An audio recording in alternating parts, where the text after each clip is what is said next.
Sign किया मेरे birthday पे। कौन से बर्थडे पे? 12th 11th किसी को याद नहीं? व्हाट? 8th बर्थडे पे साइन किया था, 10th बर्थडे पे रिलीज हो गया और एग्जैक्टली 9 8 अगस्त को हुआ था। आई रिमेंबर बिकॉज़ आफ्टर 3 साल में तो हिमेश की हीरोइन बन गई थी। नहीं मैम, नहीं टाइम था। I became an actress heroine at the age of 19। अच्छा, you were 18 19 लगा। एंड मेरी फिल्म रिलीज हुई थी तेलुगु में विद अल्लू अर्जुन, ऐसा मुझे। तो तभी तो कितने साल I की was थी? 16। My God. अभी देखो थोड़ी देर पहले ये हुआ कि मैं थी वेली घनघोर वाली, तो मैंने सोचा कि कुछ देखा जाए, तो मैंने फराह खान का वीडियो देखा जिसमें हंसिका मोटवानी भी थी। मतलब तुम्हें पता है फराह खान के यूट्यूब चैनल का कंटेंट कैसा होता है, हमेशा वो किसी सेलिब्रिटी के घर जाती हैं और वहाँ पे कुकिंग करते हैं वो लोग, उनका घर दिखाती हैं, तो इसी प्रकार का वो कंटेंट था।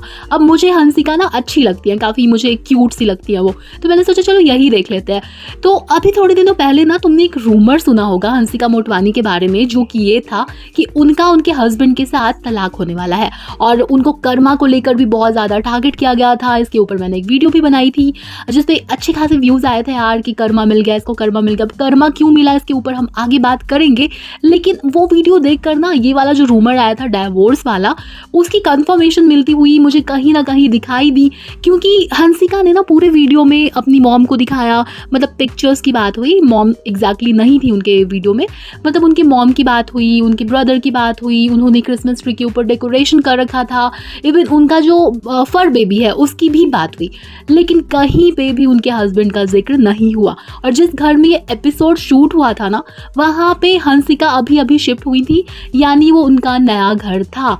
मतलब ये जो रूमर्स आ रहे थे हंसिका और उनके हस्बैंड को लेकर कि इन दोनों का सेपरेशन हो चुका है, भले ही लीगली डाइवोर्स हुआ है या नहीं हुआ है इसकी कंफर्मेशन तो नहीं आई है, तो उसमें मुझे सच्चाई दिख रही थी। और पता है क्या, इसी वाले वीडियो ने एक और कंट्रोवर्सी को जन्म दे दिया है जिसकी तरफ मेरा ध्यान गया।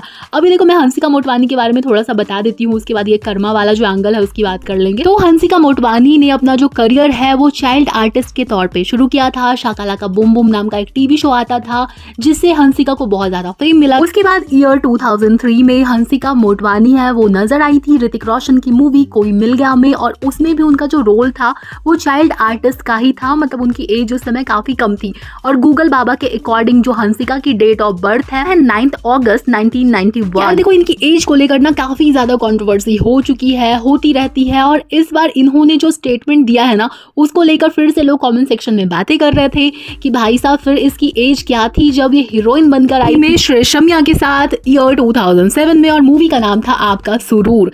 अब देखो हंसिका खुद ही बताती हुई दिखाई देती है फराह खान को कि उन्होंने कोई मिल गया तब साइन की थी जब वो 8 साल की थी, उसके बाद जब वो 10 साल की थी तब ये मूवी रिलीज हुई थी, उसके बाद ईयर 2007 में रिलीज हो गई आपका सुरूर। और हंसिका कहती है कि वो हीरोइन तब बनी थी जब वो 16 और 18 कुछ थी।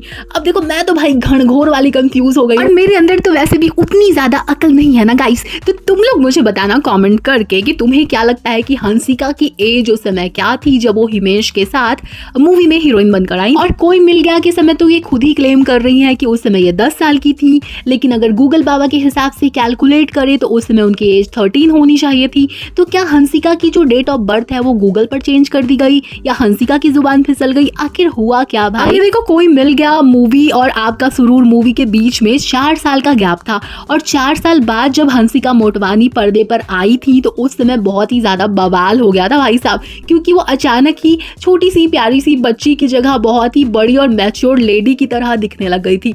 ऐसे में उनकी मॉम के ऊपर एलिगेशन लगा था उन्होंने हंसिका को जल्दी बड़ा दिखाने के लिए, मतलब अपनी एज से ज्यादा बड़ा दिखा हार्मोनल इंजेक्शंस लगवाए थे, जिस बात का उनकी मॉम ने पूरी तरह खंडन किया था और उन्होंने कहा था कि यार लड़कियां बड़ी हो जाती हैं। उसके बाद ये वाली कंट्रोवर्सी भी आई थी कि यार इनकी एज क्या है, जो कि मैंने अभी एक्सप्लेन किया।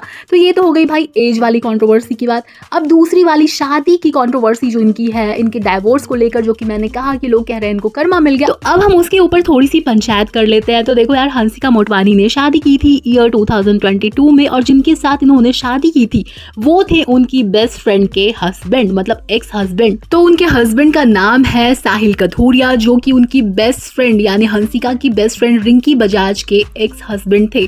अभी देखो रिंकी की जब शादी हुई थी सोहेल के साथ, तो शादी में हंसिका भी थी और उनकी शादी हुई थी ईयर 2016 में, और बस शादी के 2-3 साल बाद ही रिंकी और सोहेल का डाइवोर्स हो गया। और उसके बाद कहानी में आता है ट्विस्ट, और हंसिका की शादी जब हुई सोहेल के साथ तो हंसिका की ओर सारी उंगलियां उठने लग गई और हंसिका को ये कहा जाने लग गया कि ये होम ब्रेकर है। और जैसा कि मैंने बताया कि ईयर 2022 में हंसिका ने शादी की थी सोहेल के साथ, और उनकी ये शादी काफ़ी ही भव्य शादियाँ होती है ना, बिग फैट वेडिंग वैसी शादी थी। और उन्होंने जयपुर के एक पैलेस में शादी की थी और उनकी शादी के वीडियोज़ को वेब सीरीज़ के तौर पर भी दिखाया गया था। वो किस प्लेटफॉर्म पर है मुझे अभी याद नहीं आ रहा, वो मैंने फ्लो में अभी तुम लोगों को ज़्यादा इन्फॉर्मेशन दे दी। लेकिन खैर उसके बाद ईयर 2025 में ये न्यूज़ आने लग गई कि हंसिका और जो सोहेल हैं वो एक दूसरे से अलग हो रहे हैं। इन दोनों के बीच में जो तलाक है वो होने वाला है, सेपरेशन हो चुका है। तो इस तरीके की न्यूज़ आ रही थी। और अभी जैसा कि मैंने बताया कि फराह खान के जो ब्लॉग में ये नज़र आई थी, मतलब फराह खान का जो भी फॉर्मेट होता है यार उनके कंटेंट का, उसमें जब वो नज़र आई तो उन्होंने ना तो अपने इन लॉज का जिक्र किया भाई, और ना ही अपने हस्बैंड का जिक्र किया। अपनी मॉम का जिक्र वो बार बार कर रही थी और ये बता रही थी कि उनके घर में हर जगह पे कैमरे लगे हुए हैं और उनकी मॉम जो है वही बिग बॉस है उनके घर की, और वो उनके हर काम पे अपनी नज़र रखती हैं, जिसमें चलो यार कुछ गलत नहीं है, हम उसको जज नहीं करते हैं।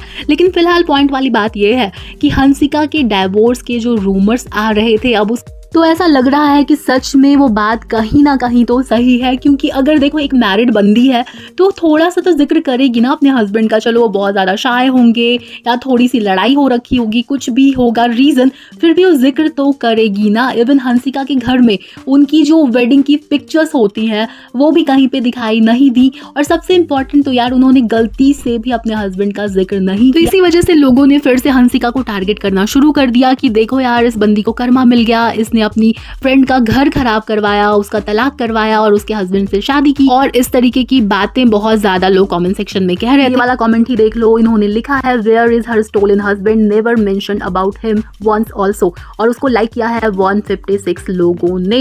तो यही होता है यार, मतलब आपकी लाइफ अगर पब्लिक में होती है ना तो जनता को बहुत कुछ कहने का मौका मिल जाता है। अब देखो हम में से किसी ने जाकर तो नहीं देखा हंसिका का अपने हस्बैंड से तब से अफेयर है जब वो उनकी बेस्ट फ्रेंड के हस्बैंड हुआ करते थे, या फिर बाद में वो सोहेल के साथ रिलेशनशिप में आई और रिलेशनशिप में आने के बाद इन दोनों का रिश्ता आगे बढ़ा। लेकिन जो भी रियलिटी हो फिर भी ये गलत ही है, क्योंकि आप अपनी बेस्ट फ्रेंड के हस्बैंड को, बॉयफ्रेंड को डेट नहीं कर सकती, भले वो एक्स बन चुके हो या जो भी उसके पीछे रीजन हो। ये एक अनसेट सा रूल होता है यार जो हर बंदी को पता होती है ये सारी बातें। मतलब कुछ ऐसा नहीं है कि बिल्कुल ये वीनस की बातें हैं, हम कहाँ से सुन लें, हम कहाँ से कर लें, तो ऐसा नहीं है। ये सारी बातें सबको पता होती है। और ये काम तो यार हंसिका ने जो किया था उसके लिए इनको ट्रोलिंग मिली थी, तो मैं इस बात से अग्री करती हूँ कि लोगों के निशाने पे आना इस बात के लिए तो लाजमी है। और बात रही कर्मा की यार, तो अभी तक इनके डाइवोर्स को लेकर कोई भी ऑफिशियल स्टेटमेंट नहीं आया है, तो इस बारे में टिप्पणी जल्दबाजी होगी। और हाँ, हम अंदाजे जरूर लगा सकते हैं। तो हंसिका को देखकर तो यही लग रहा है कि उनका रिश्ता उनके हस्बैंड के साथ सच में ठीक नहीं चल रहा है। तुम लोग वैसे इस बारे में जो भी सोचते हो मुझे कमेंट करके जरूर बताना। अगर यहाँ तक सुन चुके हो ना मेरे वीडियो को तो जरा लाइक कर देना, हाइप कर देना और चैनल को सब्सक्राइब करने की जहमत भी उठा लेना। थोड़ी सी मेहनत का फल मुझे भी मिल जाने दो। चलो जी, तो फिलहाल जाती हूँ मैं, और तुमसे मिलने किसी और वीडियो के साथ या पॉडकास्ट के साथ फिर से वापस आती हूँ मैं। बाय।